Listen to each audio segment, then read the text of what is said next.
فاسألوا الذكر إن كنتم لا تعلمون۔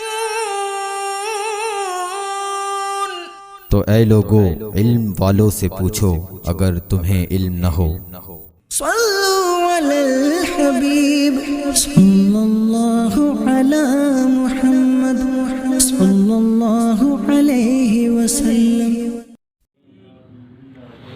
الحمدللہ رب العالمین والصلاۃ والسلام علی سید الانبیاء والمرسلین اما بعد فاعوذ باللہ من الشیطان الرجیم بسم اللہ الرحمن الرحیم الصلاۃ والسلام علیک یا رسول اللہ وعلی آلک وصحبک یا حبیب اللہ۔ وَإِذْ قَالَ لَهُ رَبُّهُ أَسْلِمْ قَالَ أَسْلَمْتُ لِرَبِّ الْعَالَمِينَ، جبکہ اس سے اس کے رب نے فرمایا فرما برداری کر، تو اس نے کہا میں نے فرما برداری کی اس کی جو رب ہے سارے جہان کا۔ وَوَصَّى بِهَا إِبْرَاهِيمُ بَنِيهِ وَيَعْقُوبُ، اور اسی دین کی وصیت کی ابراہیم نے اپنے بیٹوں کو اور یعقوب نے۔ کیا وصیت کی؟ یا بنیا ان اللہ اصطفیٰ لکم الدین فلا تموتن الا وانتم مسلمون،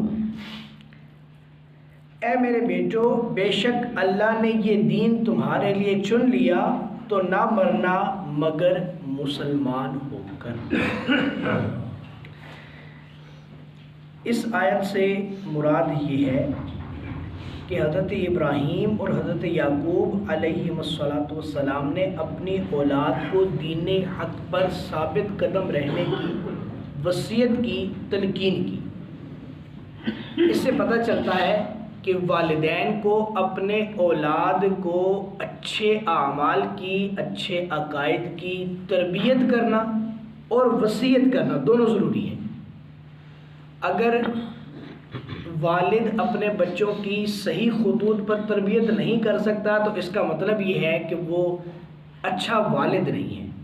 اپنی اولاد کو جس طرح ہم نے حلال کھلانا ہے، حلال پہنانا ہے، حلال پلانا ہے، اسی طریقے سے ہم نے اپنی اولاد کی اچھی تربیت بھی کرنی ہے۔ حضرت انس سے روایت ہے، حضور جان عالم علیہ السلام نے ارشاد فرمایا اپنی اولاد کے ساتھ نیک سلوک کرو اور انہیں اچھے آداب سکھانے کی کوشش کرو۔ ہمیں اپنی اولاد کو اچھے آداب سکھانے ہیں۔ حضرت عبداللہ بن عمر سے ایک شخص نے فرمایا اپنے بچے کی، حضرت عبداللہ بن عمر نے فرمایا کہ اپنے بچے کی اچھی تربیت کرو کیونکہ تم سے تمہاری اولاد کے بارے میں پوچھا جائے گا کہ تم نے اس کی کیسی تربیت کی اور تم نے اس کو کیا سکھایا۔ یہ والدین پر ضروری ہے اور اس پر بہت ساری احادیث ہیں کہ حضور جان عالم علیہ السلام نے اپنی اولاد کو اچھی چیزوں کو سکھانے کا جو ہے وہ حکم ارشاد فرمایا ہے۔ اور ایک بات اس سے یہ بھی پتہ چلتی ہے کہ بہت سارے بزرگان دین کی یہ عادت کریمہ رہی ہے کہ وہ اپنی وفات کے وقت اپنی اولاد کو کوئی ایک اچھی نصیحت کر کے جاتے تھے۔ جیسے یہاں پر اولاد یعقوب کے تعلق سے لکھا کہ انہوں نے بھی اور حضرت ابراہیم نے بھی اپنے بیٹوں کو نصیحت کی، ایسے ہی اور آگے بھی کچھ نصیحتیں آئیں گی۔ تو یہ لکھا ہے کہ یہ بہت سارے بزرگوں نے یہ نصیحت کی تھی اپنے اولاد کو، تو ہمیں بھی چاہیے کہ جب موت، لیکن اصل میں ہوتا یہ ہے کہ ہمارے ہاں تو مطلب ہماری تربیتیں ایسی ہیں اور ہماری سوچیں ایسی ہیں کہ ہمیں تو مرتے وقت جو ہے وہ اپنا مال یاد آ رہا ہوتا ہے، مرتے وقت اپنی جناب وہ زمین جائیداد بینک بیلنس یاد آ رہا ہوتا ہے۔ تو مرتے وقت اگر ہم دنیا میں رہتے ہوئے اگر ہم اللہ اللہ کرتے رہیں گے، اللہ رسول کی باتیں کرتے رہیں گے، تو مرتے وقت بھی ہمیں جو ہے وہ یہی باتیں کرنے کا موقع ملے گا۔ تو اس لیے ایسی باتیں کریں کہ جو مرتے وقت بھی ہمیں اچھائی کی طرف جو ہے وہ ترغیب دلا سکیں۔ اب وہ بزرگوں نے کیسی اولاد کو وصیت کی، اس وصیت کو سنیے۔ ام کنتم شہداء اذ حضر یعقوب الموت، بلکہ تم میں کہ خود موجود تھے جب یعقوب کو موت آئی، یعنی یہودیوں کے چند لوگ اس وقت موجود تھے جب حضرت یعقوب کو ان کی وفات کا وقت آیا. اذ قال انہوں نے کہا لبنیہ اپنی اولاد سے ما تعبدون من بعدی تم کس کی عبادت کرو گے میرے بعد، پوچھا ان سے. قالو انہوں نے کہا نعبد الہک و الہ آبائک ابراہیم و اسماعیل و اسحاق الہ واحدا، کہ ہم عبادت کریں گے کس کی؟ اس معبود برحق کی جو ہمارے والدوں کا رب ہے. اب والدوں میں کن کو ذکر کیا؟